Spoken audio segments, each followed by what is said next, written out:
公子森林第36集 Sandra BB。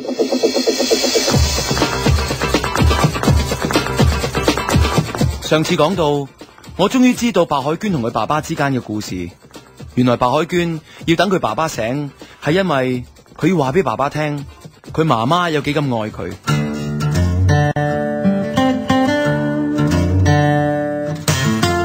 對於一個拋棄佢媽媽、拋棄自己嘅自私男人，白海娟竟然一啲怨恨都冇。仲有，白海娟知道 Sandra 有咗 BB， 但係白海娟冇責怪我，佢反而擔心嘅係 Sandra， 同埋 Sandra 肚裏邊嘅 BB 會唔會步翻佢媽媽嘅後塵？點解呢個世界唔可以簡單啲？點解唔可以就咁俾我遇到白海娟啫？唔需要華麗嘅居所、奢華嘅生活，就算生活有啲拮據，兩餐有啲困難，我諗我都願意同佢慢慢咁將啲苦難變成享受。但係偏偏呢個世界就係咁複雜。第二日我知道 Sandra 冇翻到醫院，所以我走咗去淺水灣嘅屋企，想同佢講清楚。我知道佢而家同媽媽一齊，但我都想話俾佢聽，就算我唔可以同佢喺埋一齊都好，其實我依然都係愛佢。就算佢唔想俾我知道個肚裏邊有咗我嘅 BB， 唔想個 BB 將來知道我係佢爸爸，但係我都係愛佢哋嘅。去到 Sandra 個屋企，喺我撳門鐘之前，我聽到屋入面有兩個人喺度講嘢。我聽得出，除咗 Sandra 之外，屋裏面仲有另一個人。當我撳門鐘，開門嘅係媽媽。喺媽媽嘅衣着當中，我知道佢哋應該住埋咗一齊，而且嗰一刻媽媽應該係整緊麵包，因為佢手上面揸住一支搓麵粉嘅棍。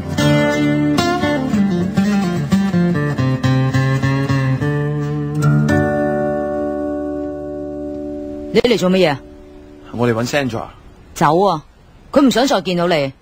我淨係想有啲嘢同佢講清楚，我唔想啲嘢唔拖唔水。我叫你走啊！你上次講得啱，我唔可以搞到啲嘢唔清唔楚。就算完都，我都要乾乾脆脆咁話俾大家聽發生咩事啊！我叫你走啊！你俾我入去啦！我叫你走啊！我點都唔會走噶啦！我叫你走啊！我唔走咁又點樣啊？我點都要同 Sandra 講清楚嘅，唔通你好似打嗰個男人咁剝穿我個頭啊？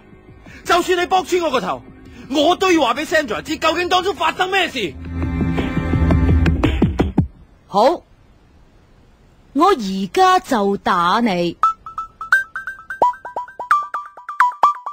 跟住媽媽用佢手上面嗰支搓麵粉嘅棍向我個頭剝埋嚟。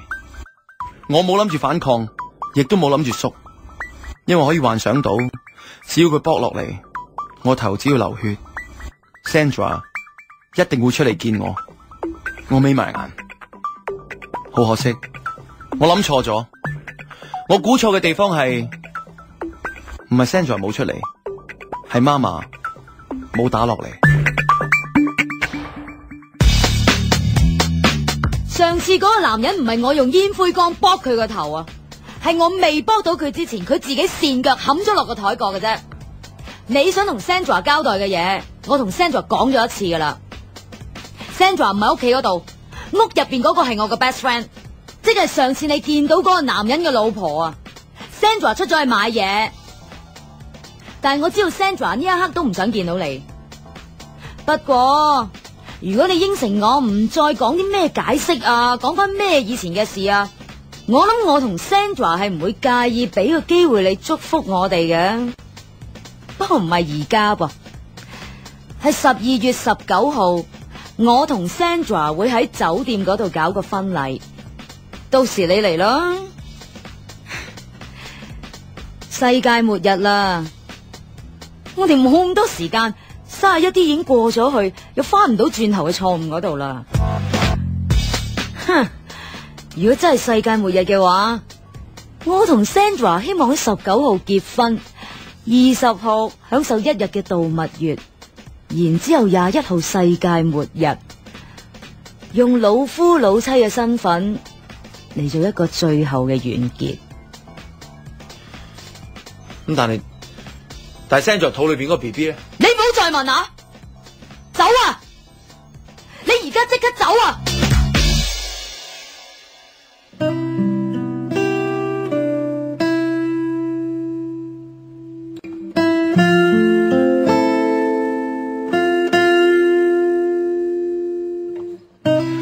如果我而家繼續執着話要見 Sandra 嘅話，即係代表我係一個好自私嘅人，硬係覺得 Sandra 嘅傷口要我包紮佢先會痊愈。既然 Sandra 會同媽媽結婚，我諗 Sandra 作為一個醫生，佢應該知道邊個先係最能夠醫好佢嘅人。媽媽冇講錯，可能因為呢段時間太多感情纏繞住我亦都冇諗過12月21號好快就嚟到。世界末日都就快到啦，四周圍都諗緊應變嘅措施，醫院啊、政府啊、監獄啊，係咯，好似美國嘅監獄咁，佢大部分嘅監獄都係用電力去操作。如果太陽風暴真係吹到嚟嘅話，所有嘅閘門都會自動打開，所有嘅罪犯都會走晒出嚟，所以佢哋都開始用翻最基本嘅鐵鏈去鎖翻住啲囚犯。原來要鎖住囚犯最好嘅方法都係用最基本嘅方法，所以就嚟到世界末日嘅日子，大家都開始問人最基本嘅需要係啲乜嘢？如果世界真係去到末日嘅話，我諗我哋最需要最基本嘅係一個愛你嘅人，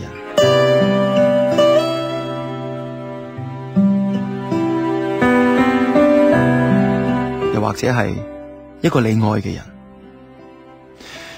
要平復翻晒我呢啲心靈上面嘅衝擊，我只好約火屎同埋留一刀出嚟。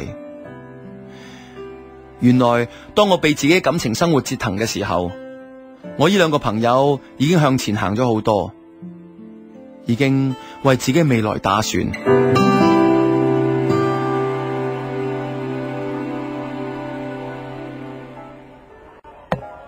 我跟咗個教會，諗住過多幾日，當香港踏入末日危險時期嘅時候咧，我可以去到個安全嘅地方咯。邊有地方安全噶？我唔話得俾你聽嘅，總之喺內地一個山區啦。邊個帶你去山區啊？我同教會係咯。咩教會啊？哎呀，阿你，我之前咪話將廠嗰笪地賣咗俾個教會嘅，原來佢哋嗰個教會咧係喺俄羅斯噶，叫咩菲拉爾教派，係啦。咁我哋咧諗住咧聽日就出發去逃避呢次世界末日啦。我哋係啊。我初頭咧覺得好似呃咗個教會啲錢咁樣，咪諗住睇下喺個教會度有咩可以幫手咯。點知正我信咗。咩啊？咩教會啊？信咩噶？你唔好理啦。喂，世界末日啦，好醜都當攬住個水泡咯。如果冇事嘅，咪到時先再諗呢個係咩教會咯。咁啊係，所以我都想諗住結婚。吓？結婚？係。不過我冇搞咁多嘢，我淨係諗住註冊啫，唔使煩啊嘛。結咗婚之後咧，去巴西嘅里約熱內盧嗰度等世界末日。點解係巴西咧？我唔知係佢揀嘅。你真係轉死性嘅話，你結婚不特止，仲聽女人話你唔好講咁多先，你俾張相嚟睇下先。你又話咩？以前女朋友又情人又飯盒，千挑萬選，竟然揀到個女人，你聽晒句話，仲同佢結婚？嗱，呢個啊，咁似阿伯母嘅喂，咩啊？喂，睇下，喂，好似 Auntie 咁。咩啊？你講咩啊？嗱，你睇下嗱，係嘛？又真係幾似我媽。That we just couldn't say goodbye.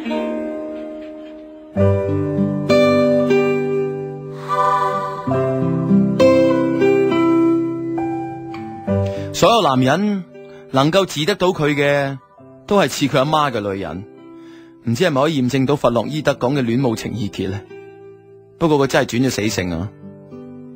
人點解會轉死性？係因為知道再執着都冇用。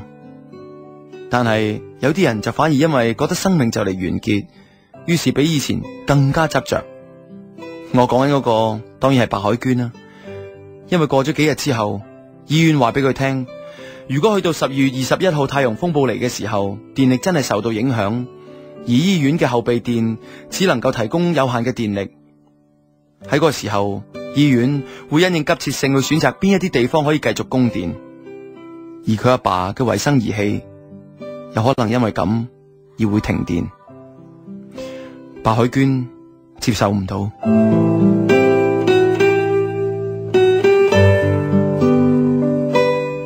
你已經盡咗力噶啦，算啦。唔可以算噶，呢個世界唔會咁易完結噶。我爸爸唔可以就咁離開噶。咁佢哋冇電，都唔到你決定噶。我要帶佢走。帶佢走，你走到去邊啊？帶佢去用錢可以解決到問題嘅地方咯，去我有足夠嘅錢可以俾佢繼續生存嘅地方咯。邊度啊？越南。世界就嚟末日啦，你仲去越南？係越南。